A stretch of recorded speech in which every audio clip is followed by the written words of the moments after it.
नमस्कार प्यारे साथियों, स्वागत है आप सभी का एसपी सर क्लासेस 95 के एक और बेहतर वीडियो पर।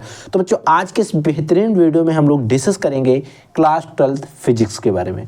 बच्चों, अगर आप लोग इस बार क्लास 12th में हैं और आपको बोर्ड एग्जाम 2025 अगर आपको बोर्ड एग्जाम 2025 देना है तो आज के इस वीडियो को ध्यान से देख लेना, क्योंकि आज हम बात करेंगे फिजिक्स के टॉप जो 50 इंपॉर्टेंट ऑब्जेक्टिव क्वेश्चन हैं, फिजिक्स के 50 बहुविकल्पीय सबसे ज़्यादा महत्वपूर्ण जो क्वेश्चन है उनको हम लोग डिस्कस करने वाले हैं। और ऐसे क्वेश्चन हैं, अगर आप लोग प्रीवियस ईयर क्वेश्चन पेपर या फिर मॉडल पेपर सॉल्व कर रहे होंगे या फिर हमारे साथ आप सॉल्व करेंगे तो वहाँ पर भी ये सारे क्वेश्चंस आपको देखने को मिलेंगे। तो इन सभी क्वेश्चंस को एक बार हम पढ़ा चुके हैं, हमारे चैनल पर वीडियो पड़ा हुआ है और आज हम इन सभी क्वेश्चंस का रिवीजन करने वाले हैं। तो जो भी बच्चे हमारे साथ पढ़ चुके हैं उनके लिए बहुत ही अच्छी बात है, और जो बच्चों पढ़ चुके हैं उनका तो रिवीजन हो जाएगा, और जिन्होंने अभी तक नहीं पढ़ा है वो एक बार प्लीज़ इन सभी क्वेश्चंस को देख लें और बाद में वो भी एक बार खुद से अपने आप रिवीजन इन क्वेश्चंस का कर लें, ताकि आपका जो रिवीजन जब आप कर लेते हैं तो उन क्वेश्चंस को करने का तरीका, करने का ढंग आपको अच्छे से समझ में आ जाता है। तो आइए सभी क्वेश्चंस को एक एक करके हम पढ़ लेते हैं ताकि आपका समय जो है बिल्कुल वेस्ट ना हो। तो देखिए बच्चों, हमारे पास पहला क्वेश्चन है कि एक इलेक्ट्रॉन वोल्ट का कितना मान होता है, यानी कि एक इलेक्ट्रॉन वोल्ट जो होता है इसका मान कितना होता है। आई होप आपको पता होगा, एक इलेक्ट्रॉन वोल्ट का मान होता है 1.6 गुणे 10 की घात -19 जूल होता है। अब जूल इस तरीके से लिखा है, या तो आपको कहीं कहीं पर सिर्फ जे लिखा हुआ मिल सकता है। तो एक इलेक्ट्रॉन वोल्ट का जो मान होता है जिसको हम ई से प्रदर्शित करते हैं, इसका होता है 1.6 गुणे 10 की घात -19 जूल। ठीक है। अगला है बच्चों कि धनावेशित वस्तु में होते हैं। देखो, अगर कोई धनावेशित वस्तु है तो उसमें क्या होगा, इलेक्ट्रॉनों की कमी होगी, याद रख लेना, क्योंकि यहाँ पर जो वस्तु है वो कैसी है, धनावेशित है। याद रखेंगे, इन सभी क्वेश्चंस को आपको करके जाना है। अगला देखो बच्चों, अगला क्वेश्चन कह रहा है 8 कूलाम। ये C4 बच्चों क्या है, कूलाम है। ऋण आवेश में 8 कूलाम ऋण आवेश में उपस्थित इलेक्ट्रॉनों की संख्या, जिसको हम कहेंगे n से, इलेक्ट्रॉनों की संख्या En कितनी होगी आपको बताना है। अब देखो, यहाँ पर ऑप्शन फर्स्ट हमारा सही है, लेकिन आपको पता नहीं होगा ये कैसे सही है, तो इसको हम सॉल्व करके देख लेते हैं ताकि आपको हर एक चीज़ क्लियर हो जाए। तो इसे जब हम सॉल्व करेंगे तो हमें देखना है, देखो यहाँ पर बच्चों में 8 कूलाम ऋण आवेश है, यानी कि यहाँ पर आवेश कितना दिया गया है, 8 कूलाम दिया गया। ठीक है, 8 कूलाम ऋण आवेश दिया गया। इसमें उपस्थित इलेक्ट्रॉनों की संख्या, यानी कि En इक्वल टू हमसे पूछा गया है। आई होप आपने एक सूत्र पढ़ा होगा, Q इक्वल टू En। ये सूत्र आप लोगों ने कई बार देखा होगा, अगर पढ़ा नहीं है तो मॉडल पेपर वगैरह सॉल्व करोगे वहाँ पर आपको देखने को मिलेगा। Q इक्वल टू होता है En। अब यहाँ से हमें निकालना क्या है, En निकालना, तो N इक्वल टू क्या हो जाएगा, Q अपॉन में हो जाएगा E हो जाएगा। ठीक है। अब बच्चों यहाँ पर आवेश हमें दिया गया है, कितना दिया गया, 8 कूलाम। अब बच्चों E बचा है, E का मान यही हो जाएगा जो एक इलेक्ट्रॉन वोल्ट का है, यानी कितना है, 1.6 गुणे 10 की घात -19। ठीक है, इसको सॉल्व करेंगे। इधर से हम दशमलव को हटा देंगे और ऊपर एक 0 बढ़ा देंगे। अब यहाँ पर हो गए 16 और ऊपर हो गए 80, तो 16 पंचे कितने होते हैं बच्चों, 80 होते हैं। तो n इक्वल टू क्या आ गया बच्चों, आपका आ गया 5/10 की घात -19। अब देखो, यहाँ पर ऐसा कोई ऑप्शन में नहीं दिया गया है, तो 10 की घात 19 है जो आपका माइनस में, तो ये क्या हो जाएगा, 5 गुणे इस 10 की घात 19 माइनस को हम ले जाएंगे ऊपर। जब आप माइनस की घात को ऊपर ले जाएंगे तो एक किस में हो जाएंगी, प्लस में हो जाएंगी। तो कितना आ जाएगा, 5 गुणे 10 की घात 19 इलेक्ट्रॉनों की अधिकतम, या जो कुछ भी होगा इसमें इतने इलेक्ट्रॉन जो है उपस्थित होंगे। कितने होंगे, 5 गुणे 10 की घात 19 इलेक्ट्रॉन उपस्थित होंगे। इसीलिए हमारा पहला वाला विकल्प सही है। आई होप आपको क्लियर हो गया होगा। ठीक है, वैद्युत क्षेत्र की तीव्रता, जिसको बच्चों हम ई से लिखते हैं, वैद्युत क्षेत्र की तीव्रता ई का जो मात्रक होता है वो क्या होता है? वैद्युत क्षेत्र तीव्रता का मात्रक होता है न्यूटन प्रति कूलाम होता है, एन अपॉन में सी, ऐसा भी आपको देखने को मिल सकता है, या फिर आपको एन अपॉन सी, या देखो ऐसे मिल सकता है न्यूटन, कैसे लिख सकते हैं एक बार, न्यूटन बटे कूलाम, ऐसा भी आपको देखने को मिल सकता है, तो घबराना नहीं है। ठीक है, अगला देखो, वैद्युत क्षेत्र ई वेक्टर, ठीक है, में पी आघूर्ण वाले द्विध्रुव पर लगने वाला बल आघूर्ण क्या होगा? टाउ। देखो इसमें अगर वैद्युत क्षेत्र ई है, अगर हमारा जो वैद्युत क्षेत्र है वो ई है, और पी आघूर्ण में लगने वाला जो वैद्युत द्विध्रुव है, पी आघूर्ण में लगने वाला जो वैद्युत द्विध्रुव होता है, उस वैद्युत द्विध्रुव का जो मान होता है वो कितना होता है? पी वेक्टर इंटू में क्रॉस वेक्टर ई वेक्टर होता है, पी वेक्टर इंटू में ई वेक्टर होता है, और ये इम्पोर्टेंट है, आपको याद रख लेना है। ठीक है बच्चों, आईएमपी है, इसीलिए आपको याद भी रखना है। अगला बच्चों है, निर्वात में विद्युतशीलता का मात्रक क्या होता है? या फिर ऐसे पूछ सकता है कि विद्युतशीलता का एसआई मात्रक क्या होता है? तो आप याद रखेंगे विद्युतशीलता का एसआई मात्रक, और एक क्वेश्चन आपका मोस्ट आईएमपी है, तो इसीलिए भी इस क्वेश्चन को भी आप अच्छे से याद करके रखेंगे। ठीक है बच्चों, अगला बच्चों हमारा क्वेश्चन है, क्वेश्चन नंबर 7 है कि विद्युत फ्लक्स का मात्रक देखो। विद्युत फ्लक्स का मात्रक जो होता है वोल्ट मीटर होता है, वोल्ट इंटू में मीटर दिखाया गया है, और ये भी क्वेश्चन काफ़ी ज़्यादा आईएमपी है, इसीलिए आप इसे भी जरूर याद रखेंगे। ठीक है, एक इलेक्ट्रॉन वोल्ट ईवी किसकी इकाई है? एक इलेक्ट्रॉन वोल्ट इकाई किसकी होती है बच्चों? ये आपकी ऊर्जा की इकाई होती है। इंपॉर्टेंट क्वेश्चन है, इसे भी आप अच्छे से याद जरूर रखेंगे। ठीक है, फिर क्वेश्चन आता है कि वैद्युत विभव का मात्रक क्या होता है? अब वैद्युत विभव का मात्रक जो है, क्वेश्चन हमने अपने कम्युनिटी पोस्ट में पूछा था, और काफ़ी बच्चों ने गलत जवाब इसका दिया है, और मैंने कितनी बार इस क्वेश्चन को चिल्ला चिल्ला के बताया है कि जूल प्रति कूलाम होता है इस वैद्युत विभव का मात्रक, और एक इतना क्वेश्चन इंपॉर्टेंट है, इसको हम मोस्ट इंपॉर्टेंट कहते हैं, और इस क्वेश्चन को याद जरूर करके जाएंगे जब भी आप बोर्ड एग्जाम देने जाएंगे। ठीक है, किसी विद्युत रोधी माध्यम का परावैद्युतांक के, इसका मान हो सकता है मोस्टली हम 6 मान के चलते हैं, तो ये ऑप्शन भी काफ़ी ज़्यादा इंपॉर्टेंट है, और बच्चे क्या करते हैं, शून्य लगा के आते हैं, बिल्कुल गलत है। ठीक है, अगला देखो, विद्युत धारा घनत्व जे अपवाह वेग बीडी में संबंध क्या है? देखो विद्युत धारा घनत्व जे और अपवाह वेग वीडी जो होता है, उसमें एक संबंध होता है, एक सूत्र होता है, J equal to ENE VD होता है, और इसका पूरा डेरिवेशन जो है वो हमने आपके अपने चैनल पर सॉल्व करके बताया हुआ है, तो इस पूरे डेरिवेशन को भी जाकर आप एक बार जरूर देख लेंगे। ठीक है बच्चों, अगला देखो, अब देखो अगला क्वेश्चन है, इसको मैंने कई बार पढ़ा चुका हूं, और आईएमपी क्वेश्चन है, इस क्वेश्चन को आप लोग सॉल्व जरूर करेंगे। देखो इंपॉर्टेंट क्वेश्चन है, और इसका राइट आंसर इतना है, मैं बता रहा हूं, इस क्वेश्चन को एक बार आप सॉल्व करके देख लेना।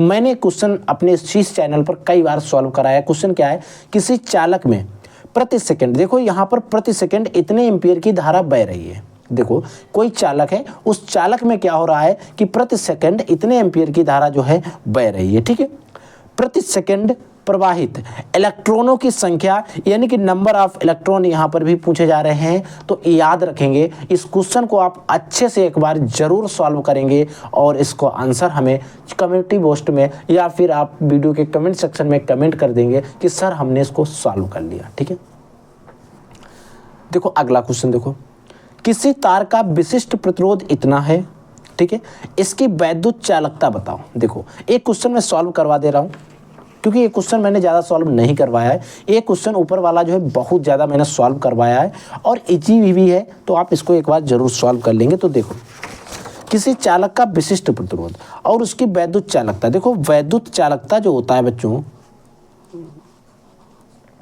वैद्युत चालकता इक्वल टू होता है 1/, विशिष्ट प्रतिरोध। क्या होता है, 1/, विशिष्ट प्रतिरोध, यानी कि वैद्युत चालकता प्रतिरोध की विशिष्ट प्रतिरोध की व्युत्क्रम होती है। और इस क्वेश्चन में हमें कुछ भी नहीं करना है, सिर्फ इजली मान रखना है 1 और विशिष्ट प्रतिरोध का मान यहाँ पर हमें कितना दिया गया है, 500 ओम दिया गया है। हम लगाएंगे दशमलव ऊपर एक जीरो बढ़ा देंगे, फिर एक इधर जीरो बढ़ाएंगे, फिर एक जीरो बढ़ा देंगे और इन दोनों जीरो से दोनों जीरो को कर देंगे कैंसिल। अब बचा 1/5, तो हम इसमें एक जीरो और बढ़ा देंगे तो ये 1 की जगह पर हो जाएंगे 10 और इसको भाग कर देंगे 5 दूनी 10।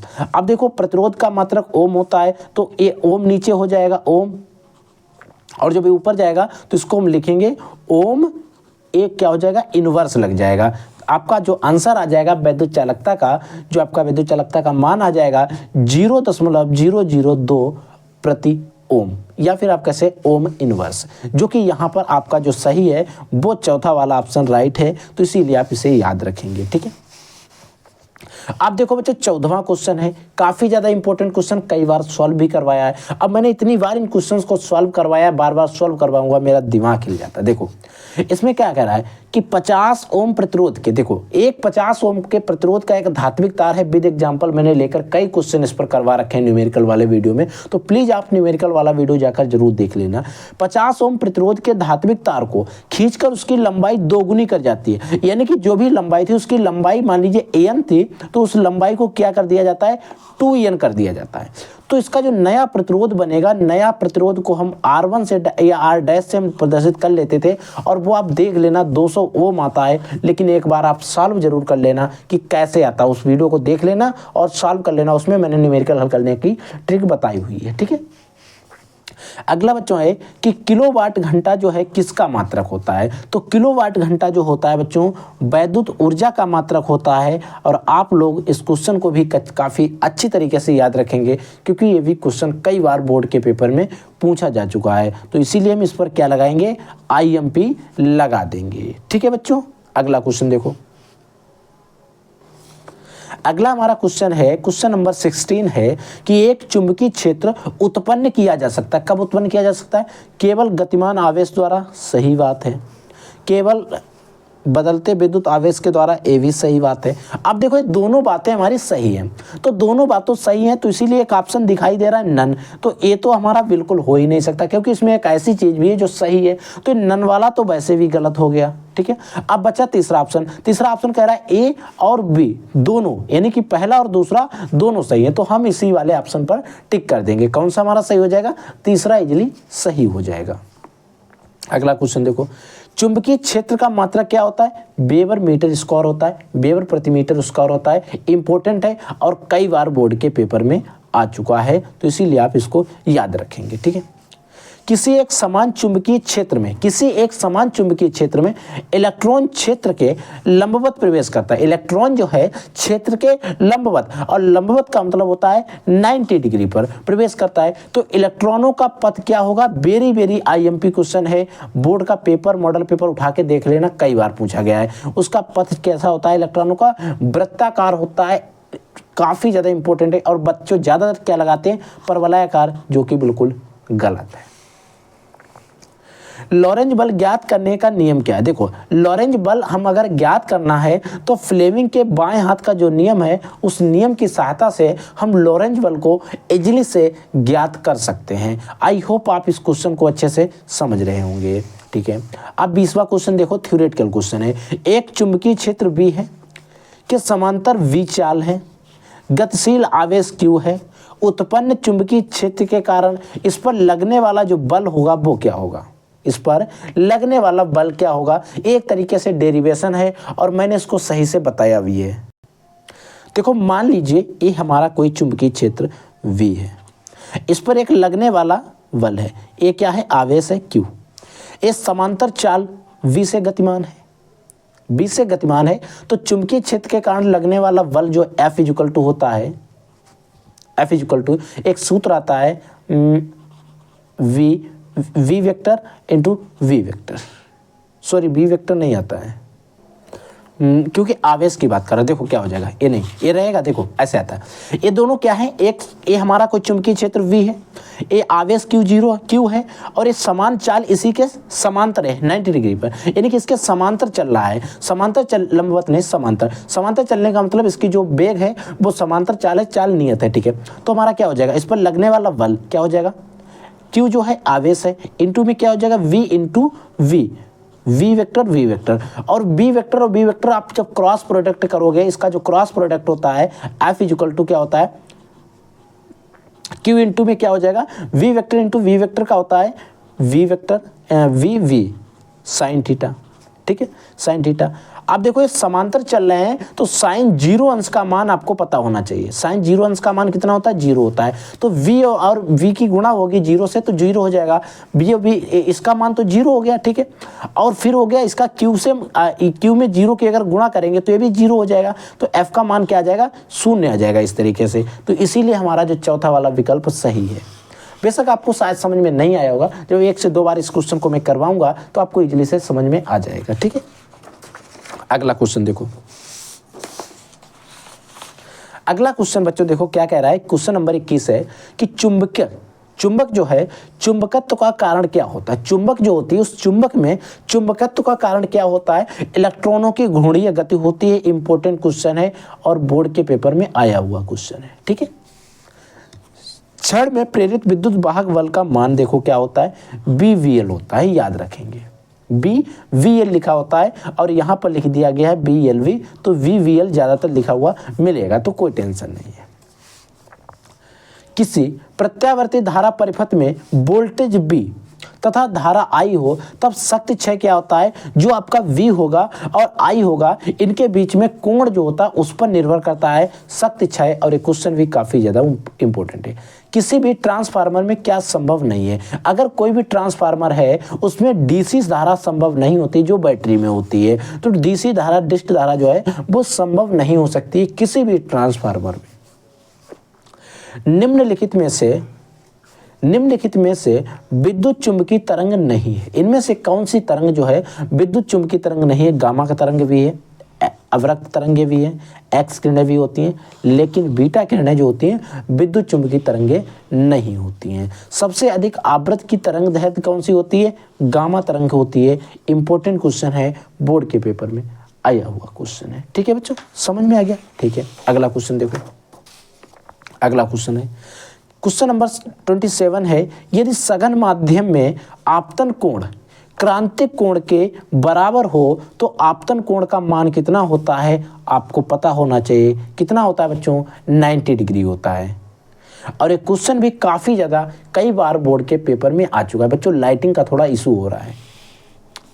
देखो अगला क्वेश्चन है कि 2 लेंस जिनकी क्षमताएं 5 डायोप्टर तथा माइनस के 3 डायोप्टर हैं। अब इसके आगे कोई निशान नहीं लगा है तो हम यहाँ पर प्लस का निशान मानेंगे। 5 डायोप्टर तथा 3 डायोप्टर हैं, इसको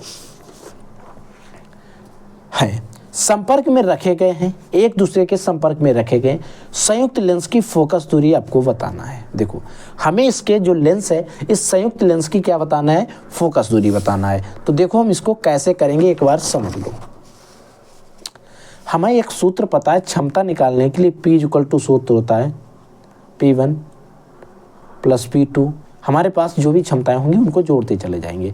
तो यहाँ पर P का मान कितना आ जाएगा, देखो एक तो प्लस 5 डायोप्टर है और दूसरी माइनस 3 डायोप्टर है, प्लस माइनस माइनस हो जाएगी। तो प्लस 5 में माइनस के 3 करेंगे तो आपकी यहाँ पर क्षमता कितनी बचेगी, 2 डायोप्टर बचेगी।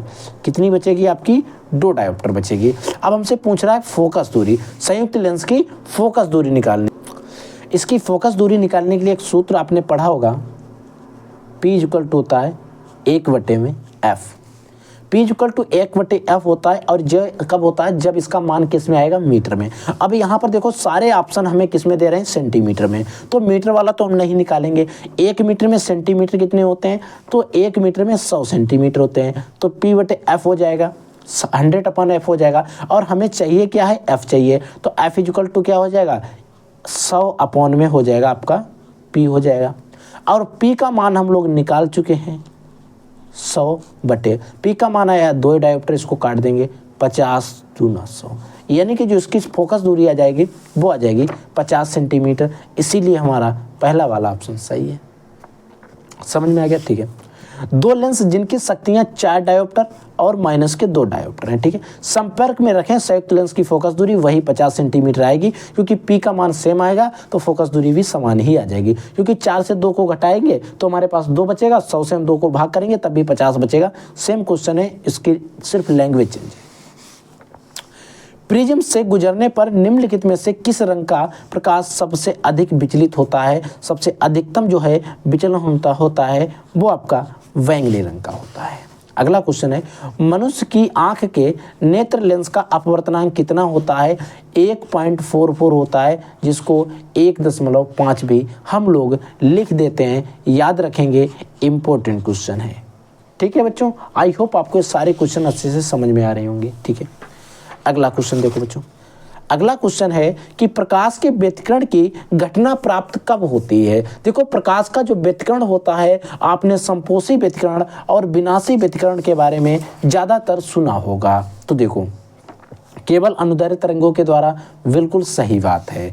केवल अनुप्रस्थ यांत्रिक तरंगों के द्वारा, ये बात भी हमारी सही है। केवल विद्युत चुम्बकीय के द्वारा, ये भी बात सही है। यानी कि सारी चीज़ें सही हैं, तो इसीलिए हमारा सही ऑप्शन हो जाएगा उपयुक्त सभी, ठीक है बच्चों। एक क्वेश्चन है, एक प्रकाश पुंज है, वायु से जल में प्रवेश करता है। वो क्या कर रहा है? वायु से क्या कर रहा है? जल में जा रहा है।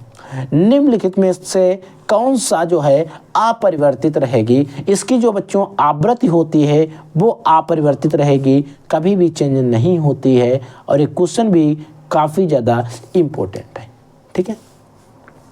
हाइगेंस का तरंग सिद्धांत जो है, इसके द्वारा स्पष्ट नहीं कर सकते हैं, याद रख लेना। किसको हम स्पष्ट नहीं कर सकते हैं? तो प्रकाश विद्युत प्रभाव को हम लोग स्पष्ट नहीं कर सकते हैं। हाइगेंस के द्वितीयक तरंगिकाओं का सिद्धांत आपने अच्छे से पढ़ा होगा, और हाइगेंस का जो तरंग सिद्धांत है, इसके द्वारा हम किसके जो मतलब परिभाषा जो है किसकी स्पष्ट नहीं कर सकते हैं?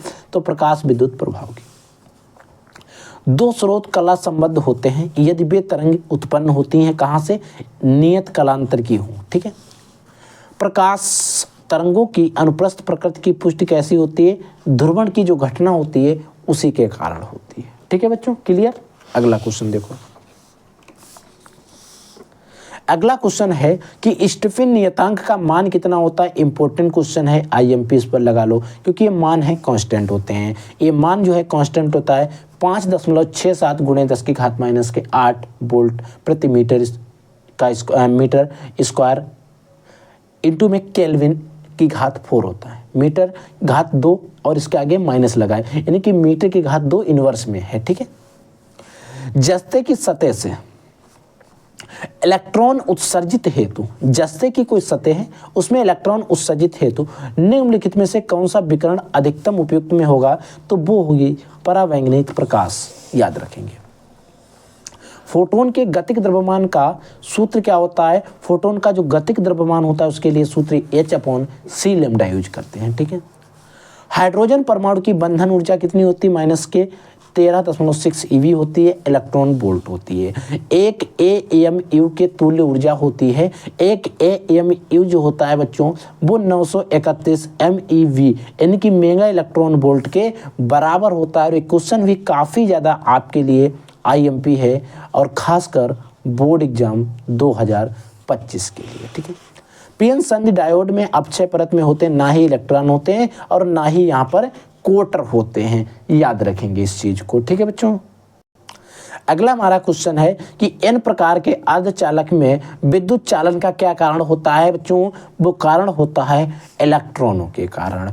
सूर्य की ऊर्जा जो विकिरण ऊर्जा है उसका स्रोत क्या होता है? नाभिकीय संलयन के द्वारा एक सही गैसों का मिश्रण बना रहता है। नाभिकीय संलयन के कारण ही प्रकाश जो सूर्य से हमें प्रकाश लगातार मिल रहा है। नाभिकीय विखंडन जो परमाणु में होता है, जो आपका परमाणु बम वगैरह होता है वहां पर होता है। अगला क्वेश्चन है कि हाइड्रोजन परमाणु के भूतल ऊर्जा स्थल में इलेक्ट्रॉनों का कोणीय वेग क्या होता है? आपने बोहर की परिकल्पना वाला पूरा अच्छे से टॉपिक अगर पढ़ा होगा तो आप बता देंगे। फोटोन का विराम द्रव्यमान क्या होता है? शून्य होता है। याद होना चाहिए क्योंकि एक सबसे इजी क्वेश्चन है। निम्नलिखित में से सबसे अच्छा एक वर्णीय प्रकाश क्या है? देखो, मोमबत्ती का प्रकाश भी इधर उधर फैलता है, मरकरी ट्यूब का भी फैलता है, लेकिन आपने लेजर लाइट का प्रकाश पॉइंट टू पॉइंट बात करता है, तो इसीलिए सबसे अच्छा एक वर्णीय प्रकाश जो होता है वो लेजर लाइट का होता है। ठीक है बच्चों, आई होप आपके 48 क्वेश्चन अच्छे से समझ में आ गए हैं। अगला क्वेश्चन देखो। अगला हमारा 49वां क्वेश्चन है कि प्रकाश जो वैद्युत विभव जो होता है इसका मात्रक क्या होता है? देखो, अगर आपने अच्छे से समझा होगा हर एक चीज को, मैंने बताया था, कम्युनिटी पोस्ट की भी बात की थी, जो हमारा वैद्युत विभव होता है इसका मात्रक क्या होता है। अगर आप चाहें तो एक क्वेश्चन आप लोगों के लिए मैं HW में छोड़ सकता हूं, किसमें? होमवर्क में। और एक क्वेश्चन जो है, और अगर मैं बात करूं इसी वीडियो में मैं बता चुका हूं, वहां पर भी जो ऑप्शन थे वो सेम ऑप्शन है, जूल प्रति कूलाम, कूलाम प्रति जूल, जूल प्रति न्यूटन, न्यूटन प्रति कूलाम। बहुत ही अच्छे से बताया है। इन्हीं में से कोई एक सही है। मैं आपको 50% चांस दे रहा हूँ। ए भी गलत है और ए भी गलत है। ठीक है, अब मैंने आपको 50% जो है इसका ऑफ दे दिया है। अब आपको सिर्फ तुक्का भी लगाएंगे तभी आपका 50% सही हो सकता है, 50% सही नहीं हो सकता है। अब इन्हीं में से कोई एक सही है। अगर आप जरा सा दिमाग लगा लेंगे इजीली कर जाएंगे। अगला क्वेश्चन है, किलोवाट घंटा किसका मात्रक होता है? विद्युत ऊर्जा का मात्रक होता है। और ये भी क्वेश्चन हम लोग पढ़ चुके हैं इसी के अंदर। तो आई होप आपको जो मैंने 50 इंपॉर्टेंट क्वेश्चन आपको अच्छे से पढ़ा दिए हैं, इन सभी क्वेश्चन को अगर आप जो पहली बार देख रहे हैं तो प्लीज आप इनको एक बार रिवीजन जरूर कर लेंगे। आपको रिवीजन तुरंत नहीं करना है।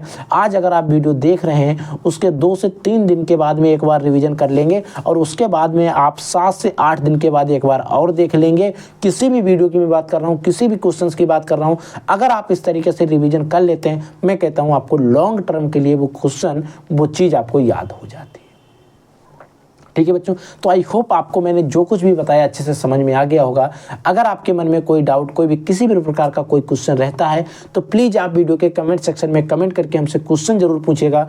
उन सभी क्वेश्चंस का जवाब हम आपको देते रहेंगे और आप हमारे साथ जुड़ जाइए। इसीलिए आप चैनल को सब्सक्राइब करके रखिए, बेल के आइकन के ऑल पर क्लिक करके रखिए, ताकि हम जब भी आपके लिए कोई नया वीडियो लाएँ, इंपॉर्टेंट क्वेश्चन लाएँ, उसका नोटिफिकेशन आपको ईजिली से मिल जाए। ठीक है बच्चों, तो आप लोग पढ़िए, मौज करिए, स्वस्थ रहिए, सुखी रहिए।